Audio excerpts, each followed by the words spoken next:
Hi friends, ఈరోజు వార్తల్లో నిలిచిన కరెంట్ అఫైర్స్లోని మొదటి అంశం, 70 ఏళ్ళు పైబడిన వారందరికీ కేంద్ర ప్రభుత్వము ఉచితంగా ఆరోగ్య బీమాను ఏర్పాటు చేసే విధంగా ఉత్తర్వులు తీసుకొస్తుంది.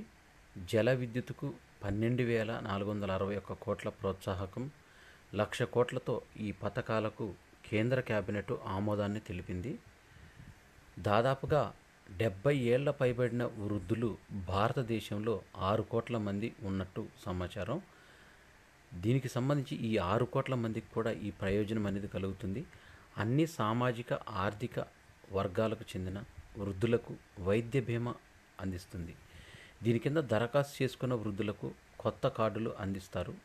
ఇప్పటికే ఆయుష్మాన్ భారత్ పరిధిలో ఉన్న వృద్ధులకు ఇప్పుడు 5 లక్షల రూపాయలు అదనపు కవరేజ్ లభిస్తుంది. కుటుంబంలో 70 ఏళ్ల పైబడిన వారు ఇద్దరు ఉంటే వారికి సగం ప్రయోజనం వర్తిస్తుంది. CGHS, ex service men contributory health scheme, Ayushman central armed police force పథకాల కింద ఉన్న వయోవృద్ధులు వాటిని కానీ MP, AB, PMJY దీనిని కానీ ఎంచుకోవచ్చు. ప్రైవేటు వైద్య ఆరోగ్య బీమా, కార్మిక రాజ్య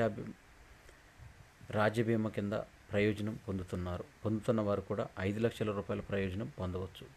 ఇక ప్రధానమంత్రి gram Sadak Yojana 4th phase అనేది అమలు చేస్తున్నారు. 2024-25 నుంచి 2028-29 మధ్య 70,125 కోట్లతో ప్రధానమంత్రి గ్రామ్ సడక్ యోజన 4వ దశను అమలు చేయనున్నారు. రహదారులు లేని 25,000 ఆవాస ప్రాంతాలకు దీని కింద 62,500 కిలోమీటర్ల రహదారులు నిర్మిస్తారు. ఇందులో కేంద్రం వాటా 49,087 కోట్లుండగా రాష్ట్రాల వాటా 21,037 కోట్లుగా ఉంది. 24-25 నుంచి 2031-32 సంవత్సరాల మధ్య 12,461 కోట్లతో జల విద్యుత్ ప్రాజెక్టులు, మౌలిక వసతుల కల్పన కార్యక్రమం చేపట్టనున్నారు. గాంధీ ప్రయాణాలకు గుర్తుగా ప్రత్యేక రైలు పెట్టె ఆవిష్కరించారు సాంస్కృతిక శాఖ మంత్రి గజేంద్ర సింగ్ షెకావత్. జాతిని ఏకం చేసేందుకు బాపు సాగించిన రైలు ప్రయాణాలను ప్రతిబింబిస్తూ 3rd క్లాస్ రైల్వే కంపార్ట్మెంటు ఈ పెట్టెను గోధుమ రంగులో పెయింట్ వేయించారు. రాజ్ఘాట్ వద్ద గాంధీ దర్శన్ పేరుతో దీన్ని ఏర్పాటు చేశారు.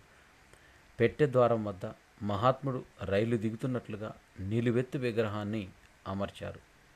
గాంధీ మరణించి 75 ఏళ్ళు దాటిన సందర్భంగా ఆయన సిద్ధాంతాలు, ఆశయాలు ఒక్క భారతదేశాన్నే కాకుండా యావత్ ప్రపంచానికి స్ఫూర్తినిస్తాయని రైల్వే శాఖ రూపొందించిన ఈ ప్రదర్శన నిలుస్తుందని సాంస్కృతిక శాఖ మంత్రిత్వ శాఖ పేర్కొంది. సహ ప్రయాణికులతో బాపు చర్చలు జరుపుతున్నప్పుడు బొమ్మలతో కూడిన ఈ ప్రదర్శన సందర్శకులు మహాత్ముడి రైలు ప్రయాణాలను కళ్ళకు కడుతూ ప్రత్యేక అనుభూతిని కలిగిస్తుందని ఏర్పాటు చేశారు. జపాన్లో లోకో పైలట్ చోదకుడు లేని బుల్లెట్ రైలును తీసుకొచ్చింది. అసలు జపాన్ అనగానే మనకు గుర్తొచ్చేది బుల్లెట్ రైలు. సురక్షిత ప్రయాణం, సమయపాలనకి ఇది పెట్టింది పేరు. శరవేగంగా దూసుకుపోయిన ప్రమాదాలకు ఆస్కారం ఉండదు. 2030 నాటికి జపాన్లో డ్రైవర్ లేకుండా బుల్లెట్ రైలు నడిపేందుకు చర్యలు చేపడుతున్నారు. తూర్పు జపాన్ రైల్వేలో తొలిసారిగా దీన్ని ప్రవేశపెట్టనున్నారు. 2028 నాటికి ఒక మార్గంలో నడిచే రైళ్లలో డ్రైవర్ సేవలు పూర్తిగా ఆటోమేటెడ్ కానున్నాయి. అయినప్పటికీ డ్రైవర్ క్యాబిన్లోనే అందుబాటులోకి ఉంటారని నిర్మాణ సంస్థ పేర్కొంది. ఆ తర్వాత ఏడాది నుంచి డ్రైవర్ రహిత రైళ్ల ట్రయల్స్ నిర్వహించి 2030 నాటికి టోక్యో నిగాటా మధ్య జోట్సు మార్గంలో పూర్తిస్థాయి డ్రైవర్లెస్ రైళ్లను ప్రవేశపెట్టనున్నట్టు కంపెనీ తెలిపింది. కార్మికుల కొరత వంటి సమస్యలను పరిష్కరించడంతో ఈ రైళ్లు సహాయపడతాయని తెలిపారు. అర్బన్ తెలంగాణ అభివృద్ధి నమూనాను విడుదల చేసింది. అర్బన్ తెలంగాణ అభివృద్ధి లక్ష్యంగా మున్సిపాలిటీలన్నింటికీ మార్చి కల్లా మాస్టర్ ప్లాన్ 2050 తయారు చేయాలని రాష్ట్ర ప్రభుత్వం నిర్ణయించింది. దేశంలోని తొలిసారిగా అర్బన్ పట్టణ ప్రాంతాల అభివృద్ధికి ఈ ప్రణాళికలో అత్యధిక ప్రాధాన్యత ఇవ్వనుంది. అర్బన్ తెలంగాణ పేరుతో పట్టణ ప్రాంతాల అభివృద్ధికి ప్రాధాన్యం ఇవ్వటం ప్రశంసనీయం. దేశంలోని ఇలాంటి ప్రతిపాదనలు తొలిసారి తెలంగాణ నుంచే వచ్చాయని ఆర్థిక సంఘం ప్రశంసించింది. తెలంగాణ మాస్టర్ ప్లాన్ 2050లో ఈ ముఖ్యాంశాలు: బ్లూ గ్రీన్ మౌలిక సదుపాయాలు 2024-26లో 13,700 కోట్లతో చేపట్టాలని రాష్ట్ర ప్రభుత్వము యోచిస్తుంది.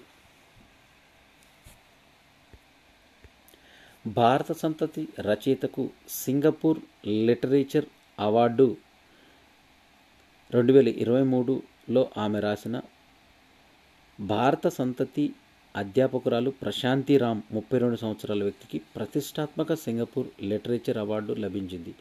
2023లో ఆమె రాసిన 9 యార్డ్ శారీస్ అనే ఆంగ్ల కాల్పనిక కథానికకు ఈ అవార్డు లభించింది.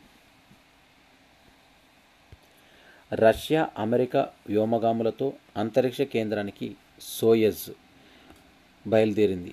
కజకిస్తాన్లోని బైకనూర్ అంతరిక్ష కేంద్రం నుంచి నింగిలోకి ఎగిసింది. మిషన్ కమాండర్గా రష్యాకు చెందిన అలెక్సీ వోవ్చినిన్ వ్యవహరించారు. 2030 నాటికి 41.50 లక్షల కోట్లకు భారత ఆర్థిక వ్యవస్థ చేరుకుంటుందని భారత ప్రధాని నరేంద్ర మోడీ తెలిపారు. 60 లక్షల వరకు ఉద్యోగాలు సృష్టించవచ్చన్నారు. ఇందువల్ల ఎలక్ట్రానిక్స్ ఉత్పత్తిపైన 60 లక్షల ఉద్యోగాలను సృష్టించే వీలుందని, సెమీకండక్టర్ విధానం రెండో దశ సెమీకాన్ 2.0ను 3 నుంచి 4 నెలల్లో ప్రకటించగలమని కేంద్ర మంత్రి అశ్విన్ వైష్ణవ్ తెలిపారు. పాడా అధ్యక్షుడిగా సిఎస్ విఘ్నేశ్వర్ నియమితులయ్యారు. 2024-26కు సంబంధించి వాహన డీలర్ల సంఘాల సమాఖ్య పాడాగా పేర్కొంటారు. దీనికి సంబంధించి 2024 నుంచి 26 మధ్య ఆయన అధ్యక్షుడిగా వ్యవహరించనున్నారు. బుధవారం జరిగిన పాడా 315 గవర్నింగ్ కౌన్సిల్ సమావేశంలో ఈ నిర్ణయం తీసుకున్నారు.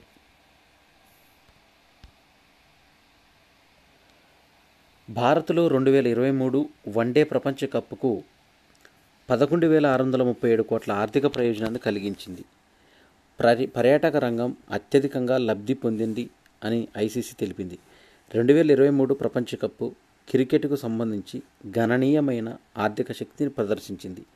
భారత్కు 11,637 కోట్ల ఆర్థిక ప్రయోజనం చేకూర్చిందని తెలిపింది.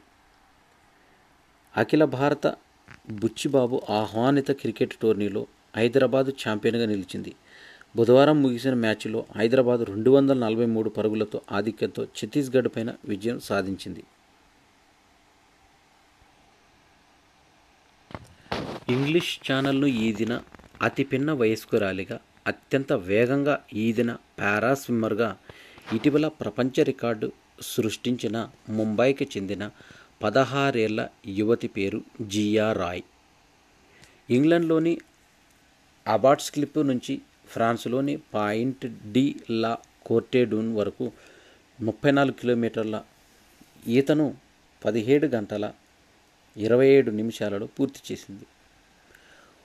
జియా రాయ్ ఉక్రెయిన్లో శాంతి సాధనకు స్విట్జర్లాండ్లో ఇటీవల నిర్వహించిన అంతర్జాతీయ సదస్సుకు భారత్ తరఫున విదేశాంగ శాఖ కార్యదర్శి పశ్చిమ పవన్ కపూరు పాల్గొన్నారు. ఈ సదస్సులో 92 దేశాలు, 8 అంతర్జాతీయ సంస్థలు పాల్గొన్నాయి. 60 దేశాల అధ్యక్షులు, ప్రధానులు ఈ సదస్సుకు హాజరయ్యారు. స్విస్ శాంతి సాధన సదస్సు సంయుక్త ప్రకటనపైన 80 దేశాలు, ఐరోపా సమాఖ్య EU అంతర్భాగాలైన European Commission, European Parliament, European Council of the యూరోప్లు సంతకాలు చేశాయి. భారత్, చైనా, బ్రెజిల్, దక్షిణాఫ్రికా, Saudi Arabia, UAE, Armenia, Bahrain, Indonesia, Colombia, Libya, Mexico, Thailand, Suriname దేశాలు సంయుక్త ప్రకటనపైన సంతకాలు చేయలేదు. ఈ శాంతి సదస్సులో ఉక్రెయిన్ అధ్యక్షుడు జెలెన్స్కీతో యుద్ధ సమాప్తికి 10 సూత్రాల ప్రణాళికలను ప్రతిపాదించారు. 2024-25 ఆర్థిక సంవత్సరం తొలి త్రైమాసికంలో 10.43 లక్షల టన్నుల అల్యూమినియం ఉత్పత్తి చేయడం ద్వారా భారతదేశం ప్రపంచంలోనే రెండో అతిపెద్ద అల్యూమినియం ఉత్పత్తిదారుగా అవతరించింది.